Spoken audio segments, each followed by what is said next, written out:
falar do Brasileirão no estádio Newton Santos. Certo, Pedro Ferrari? Sim. O que temos aí? Tela?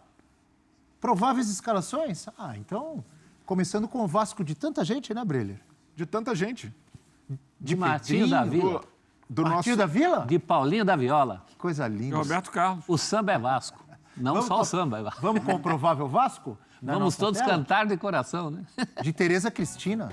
Grande Tereza. De Carlos Germano, um grande goleiro histórico, você lembrou hoje. De Acácio. De Mazinho. Léo Jardim, é o Vasco de Mazinho. Ramon Dias.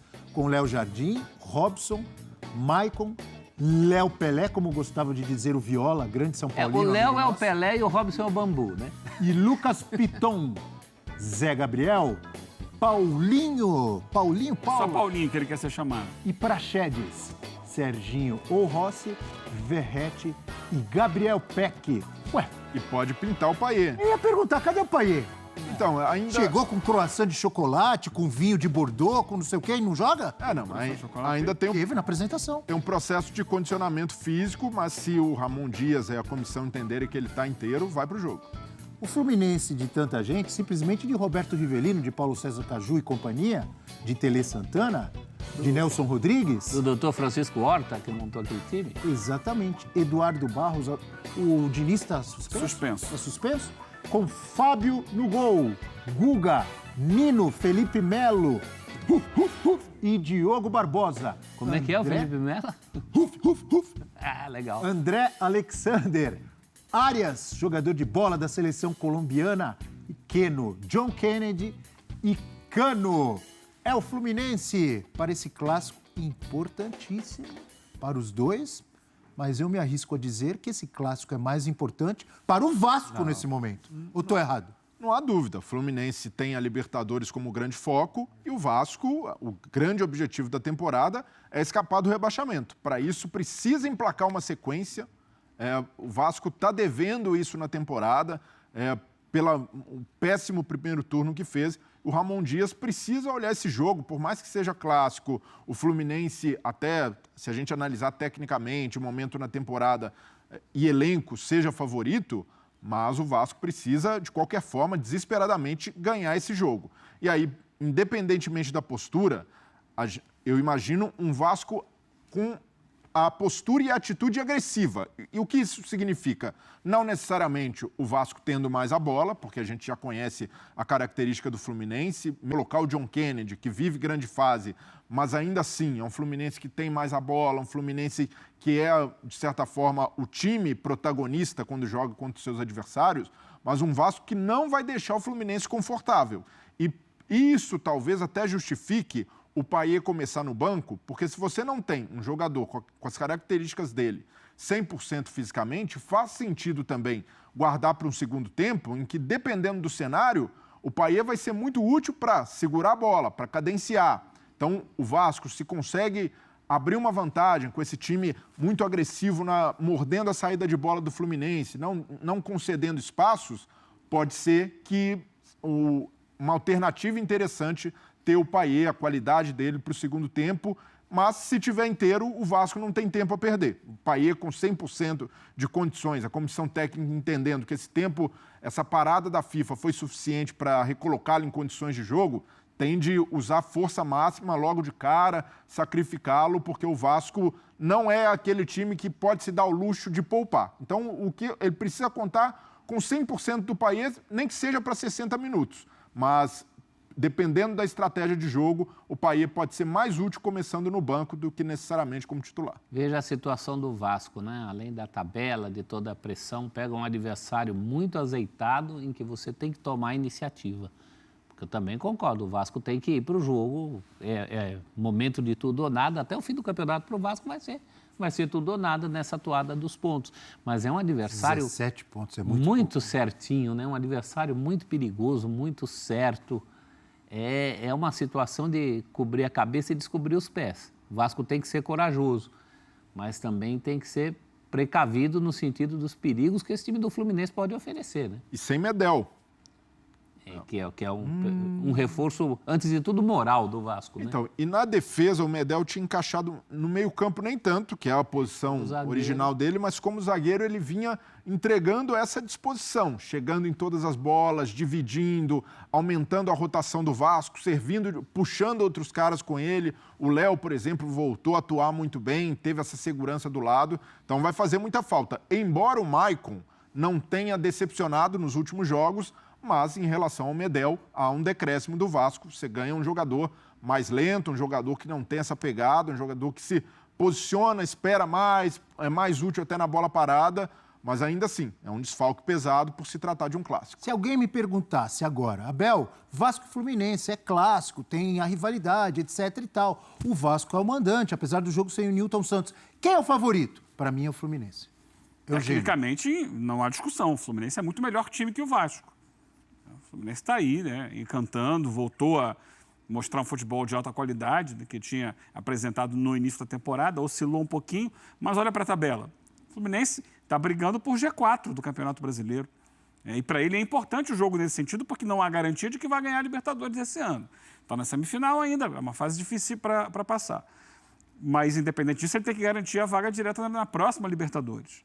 E aí o melhor caminho é se manter no G4 do Campeonato Brasileiro. Enquanto o Vasco está no Z4, está na outra ponta. Está lá atrás, tentando se manter. Então, não há discussão que, no aspecto técnico, o Fluminense hoje tem um time muito melhor que o Vasco. O Vasco está tentando fazer um esforço para melhorar, para ser um time um pouco mais organizado, competitivo, e tem melhorado desde a chegada do Ramon Dias e dos reforços, mas não vejo que hoje seja suficiente para a gente dizer que está no mesmo nível do Fluminense. Não está. Agora, pode se superar. O clássico é um jogo da rivalidade, em que você tira a força de onde não tem, e esse time do Vasco tem corrido muito, tem lutado bastante, mas ainda não tem conseguido os resultados suficientes para tirá-lo da zona de rebaixamento. É que o Ramon Dias trouxe esperança, né, Eugênio? Nos jogos contra times da parte de cima da tabela, o Vasco, sob comando do Ramon Dias, passou a entregar. A gente viu contra o Bragantino, jogando fora de casa, um time muito comprometido taticamente, um time que até fez por merecer a vitória. Contra o Grêmio, o Vasco vence. Contra o Palmeiras, jogo de muita personalidade no Allianz. Teve aquele gol questionado e anulado do Paulinho. O problema é que ele tem que fazer a ponte agora para as vitórias. Exato. Tem aquela história do quem tem fome tem pressa. O Vasco tem pressa, tem urgência de vitórias. Não adianta ficar empatando. Na situação que ele se encontra no campeonato, o empate não é suficiente. Então, mas precisa vencer os jogos. Pelo menos amanhã é um jogo de superação. Sim. Ele precisa dos 3 pontos. O empate não é suficiente para o Vasco. Vai ficar empatando, rodada a rodada, vai continuar na zona de rebaixamento.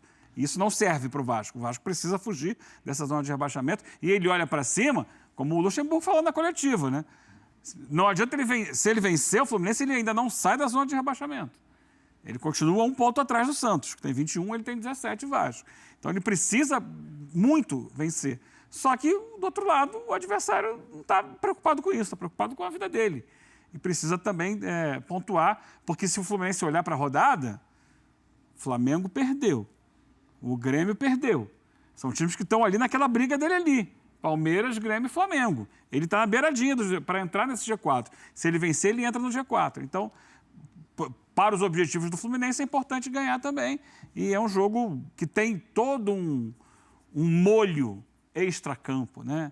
De rivalidade briga pelo antiga, Maracanã. briga por Maracanã, um certo desacordo entre as diretorias, as torcidas também. Então, tem todo um molho diferente esse jogo e não vai ser em São Januário. Ou seja, não vai ser nem na casa do Vasco, nem onde o Fluminense tem mandado seus jogos, a casa dele, que é o Maracanã. É no estádio hoje do Botafogo. Então, no tapetinho lá. Quem vai se adaptar melhor às características dessa grama sintética do Botafogo? É um outro fator para o jogo. Você não vai pedir sai do muro para essa, não, né? Não, mas se você quiser Não, sugerir... porque eu não quero dar spoiler. Mas eu vou revelar que no bolão da família, eu coloquei 2-1 para o Vasco. Porque eu acredito na força da necessidade. Necessidade todos têm, mas a do Vasco beira o desespero. Se você acredita na força da necessidade, por que o Santos levou 3-0 ontem? Me explica. Porque nem sempre a necessidade basta. Boa, professor. Então você aposta 2-1 pro Vasco? Pois 2-1 pro Vasco. o prof está harmonizado. Estou harmonizado. E eu gostei do murro na mesa, né? Não vá barrar. Ah, mas Não vai amarrar.